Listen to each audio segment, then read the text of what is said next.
بذور الكتان تمنع التجاعيد وشيخوخة الجلد. استعمليها مطحونة في وقتها، يعني اطحني الكمية التي تحتاجينها واصنعي بها الخلطة. نوعين من الماسك ممتازين للبشرة، واختاري حسب نوع بشرتك والمتواجد في بيتك. ملعقتين كبيرتين من بذور الكتان مطحونة، ضيفي لها الزبادي الطبيعي، الياغورت الطبيعي، دانون مسوس ملعقتين، وضيفي أيضا ملعقة من زيت الزيتون أو زيت اللوز. نضيف لها بياض البيض غني بالبروتين الذي يجدد خلايا البشرة ويحفز إنتاج الكولاجين، عضلات البشرة يعيد بنائها. مقدار ملعقتين من بياض البيض. اخلطي جيدا حتى تحصلي على قوام ماسك. هذا الماسك يعيد بناء شباب البشرة، يجدد خلاياها، يعيد بناء إنتاج الكولاجين، يساعد في مكافحة الشيخوخة، ويجدد نشاط خلايا البشرة التي تقوي عضلاتها. استمري في الخلط.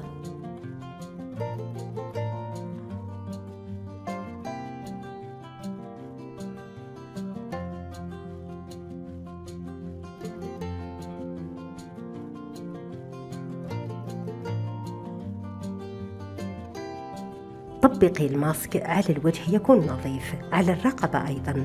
اتركيه يستريح في البشرة لمدة 15 دقيقة، يوم ويوم لا، أو 4 مرات في الأسبوع. سيجعل الوجه مشدود وصافي، سيمنحك البشرة الصحية التي تلمع كالزجاج، يجعلك أصغر من سنك الحقيقي بسنوات، يحفز إنتاج الكولاجين في البشرة. دومي عليه وكتبي لي رأيك في التعليقات. ويفضل أن تستعملي الماسك جديد، لا تحتفظي به في الثلاجة لأنه فيه بياض البيض. سأريك طريقة ثانية في كيفية صنع ماسك بذور الكتان المطحونة المكافح للشيخوخة والمعالج للتجاعيد، والذي يمنح البشرة نضارة وشباب متألق بطريقة ثانية. إذا أعجبك استعمليه. ملعقتين كبيرتين من مسحوق بذور الكتان، ضيفي لها ملعقة كبيرة من الأرز المطحون. أي نوع من الأرز متوفر عندك ضيفيه. الأرز فيه سر رهيب في تألق جمال بشرة اليابانيات والآسيويات والكوريات وحتى الهنديات، يجعل البشرة مشدودة وصافية بأقل التكاليف. ملعقة واحدة كبيرة من مسحوق الأرز.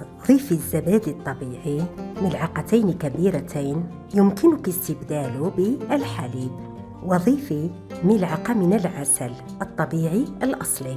العسل ينقي ويصفي البشرة، يشدها، يعالج جميع مشاكلها، يحب مادة ثانية يتفاعل معها لأنه قوي ومنقي. اخلطي المكونات.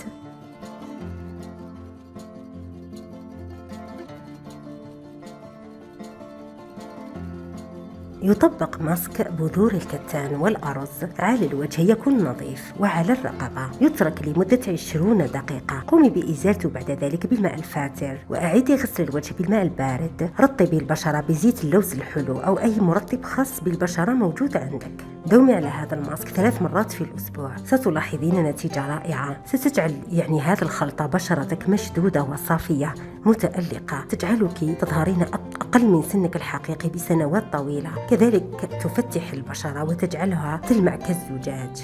خلطتين ممتازتين ببذور الكتان المطحونة بمكونات مختلفة وإضافات مختلفة.